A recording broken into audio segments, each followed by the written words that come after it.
Coucou tout le monde, je suis contente de vous retrouver aujourd'hui pour une petite vidéo toute simple qui sera assez rapide, simplement pour vous expliquer un petit peu, avant que je vous présente dans le prochain atelier des petits travaux magiques, je vais vous proposer de faire un pentagramme.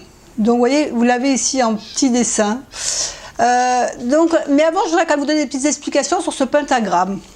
Est-ce que vous savez la différence entre le pentacle et le pentagramme?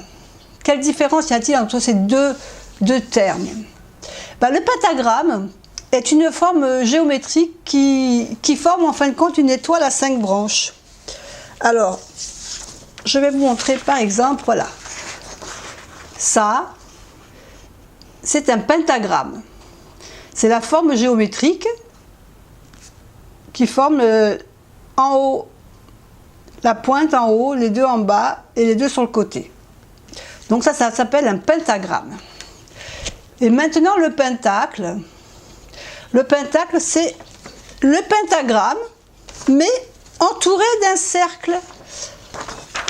Voilà la différence. Donc ça, quand vous voyez un pentagramme avec un cercle, on appelle ça un pentacle. Et comme ceci, ça s'appelle un pentagramme. Voilà simplement la différence. Vous voyez, c'est une question d'être entouré ou pas. Alors le terme pentagramme vient du grec pentagrammon, qui signifie 5 lignes. Au départ, ça désignait une sorte d'écriture, si vous préférez. Donc le pentagramme a plusieurs interprétations. Là, je vais vous en donner quelques-unes. Mais je ne vais pas toutes vous les donner, je vais vous donner les principales, disons. Donc la première, elle se rattache au symbolisme de la figure humaine. On l'appelle le pentacle d'Agrippa. Et je suis sûre que vous le connaissez. En plus, si vous avez vu le film de Da Vinci Code, vous connaissez vous le connaissez. Voilà le pentacle qu'on appelle d'Agrippa. Vous savez que dans le film de Da Vinci Code, au début, on voit ce personnage allongé par terre qui a cette position comme ça. Donc, la pointe d'en haut représente la tête, les deux pointes sur les côtés représentent les bras et ceux d'en bas représentent les jambes. Donc, celui-là, je suis sûre que vous le connaissiez déjà. Au Moyen-Âge, on utilisait le pentagramme pour sa vertu magique. Souvent, les personnes le peignaient sur les murs des maisons ou alors ils le portaient sur eux comme un talisman pour se protéger des accidents, des mauvais sorts des sorcières de l'époque. Pour les chrétiens, il représentait plus souvent les plaies du Christ quand il était sur la croix.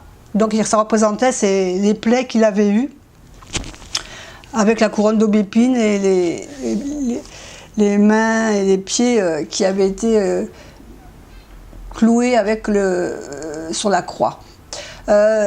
C'est également le symbole païen du féminin sacré, qui correspond au culte de la femme, de la déesse et puis de la nature également. Pour d'autres, c'est un symbole de mariage, représentant l'union féconde du principe mâle qui est représenté par le 3 et du 2 qui représente le principe féminin. Avant Jésus-Christ, il était aussi le signe de reconnaissance des adeptes du Pythagore. Souvent, ils signaient leur correspondance avec ce sigle au bas de chaque missive qu'ils envoyaient. Alors, il y a certaines personnes qui vont vous dire, mais la pointe en haut, il y en a qui la mettent en bois, est-ce que ça a une importance? Oui, ça a une importance, surtout si vous faites des rituels. En règle générale, la pointe en haut représente la suprématie de l'esprit, la matière, la bienfaisance, la protection. C'est le symbole de protection. C'est un peu celui qu'on se sert quand on fait des rituels Wicca. C'est celui que je vous proposerai d'ailleurs demain.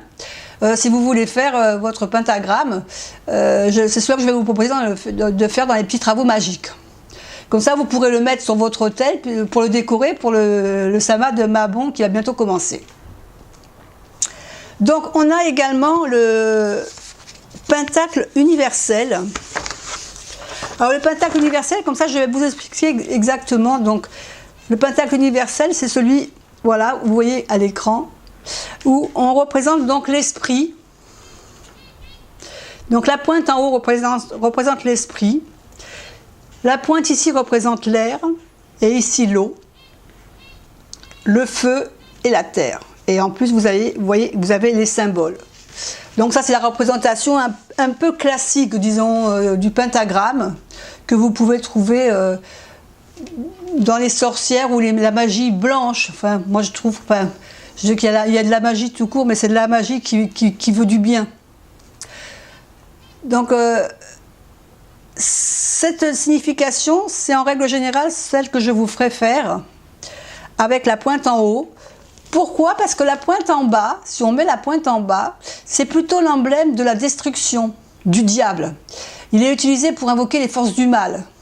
Il s'appelle le pentacle renversé, on l'appelle aussi le pentacle Baphomet. Et voilà à quoi il correspond. Vous voyez, les deux pointes sont en haut, représentant les cornes du diable. Ici, on a les oreilles et le bouc du diable. Donc moi, c'est pas celui-là que je vous parlerai dans le prochain, dans mon atelier. Voilà, écoutez, c'était juste une petite précision sur le pentacle avant de vous le faire dans mon atelier. Simplement pour que vous sachiez que c'est plutôt celui-ci, moi, que je vais vous faire hein. Voilà, celui-ci. Après, il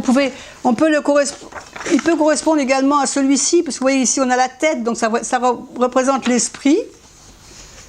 Voilà, je le mets comme ça. Donc là, ça représente l'esprit. Ici, nous avons l'eau, l'air. Ici, on a la terre. Et ici, le feu. Le feu, la terre. Et donc, c'est celui-ci que je vous présenterai demain pour faire notre pentacle, pour mettre en décoration sur notre futur hôtel. Si vous voulez le mettre sur un hôtel, bien sûr. Après, si vous voulez le garder pour le mettre, l'accrocher au mur ou tout simplement le poser quelque part autre, ça sera à vous de choisir. Voilà, je vous fais des gros bisous et puis j'espère que les petites informations vous auront appris quelque chose. En tous les cas, je vous souhaite une bonne journée. Je vous dis à demain. Bye bye.